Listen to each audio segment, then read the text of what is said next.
Total मध्ये धावसंख्या वाढते 1. दिनू कांबळेच्या बॅट मधून एक हार्ड हिट फटका. बॉल चाललाय बाउंड्रीला, मिळतील धावा 4. येतोय चौकार.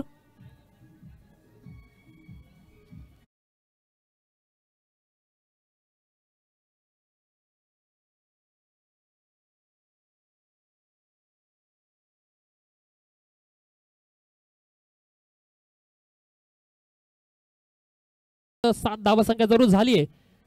दिनू कांबळे यांच्या बॅट मधून येतो करारा जबा. अंबरनाथचा सितारा या खोपोलीच्या पंत पाटणकर क्रीडा नगरीमध्ये माजी नगराध्यक्ष चषकामध्ये चमकताना पाहतोय.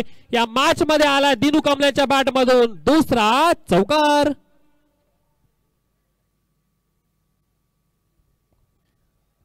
दिनू कांबळे एक चांगली बॅटिंग करताना आपण पाहतोय. 2 चौकार आले. विशाल रॉय किती स्पीड बॉलर होतो तो, म्हणजे कीपर नाना यांच्या हातामध्ये कोणत्या रूपामध्ये धावसंख्या नाहीये. धावसंख्या स्थिर होती ती. कृष्णा 2 पाहिलं तर दिनू कांबळे यांच्या बॅट मधून फटका आला. जिथे क्षेत्ररक्षक नाहीये, डीप करत होते, परंतु त्यांना माहिती आहे बिलाल शेख आणि त्याचबरोबर दिनू कांबळे यांची बॅटिंग नेहमी एका टीम मधून बऱ्याच वेळा झालेली आहे. आणि दिनू कांबळे यांच्या बॅट मधून जर का बॉल निघाला तर बॉल डायरेक्टली बाउंड्रीच्या दिशेने जातो. हे पाहिलं तर बिलाल शेख यांनी ओळखलं आणि बॉल गेला सीमा पार. मिळाल्या धावा 4. येतोय चौकार.